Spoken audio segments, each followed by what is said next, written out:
Israel की जारहाना policy ने मशरिक़ वुस्ता के गुलशन को उजाड़ डाला।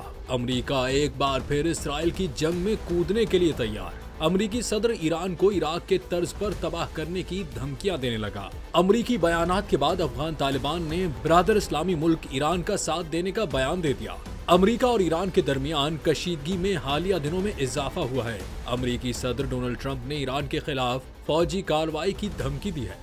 इसके रद्देअमल में तालिबान ने कहा है कि अगर अमेरिका ने ईरान के खिलाफ फौजी कार्रवाई की तो वो ईरान की हिमायत करेंगे।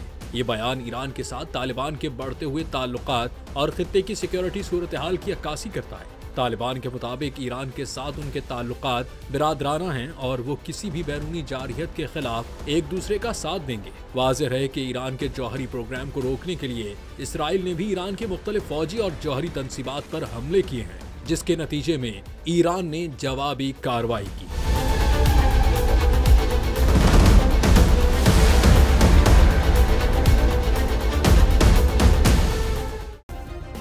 सब्सक्राइब करें और बेल दबाएं ताकि कोई खबर रह न जाए।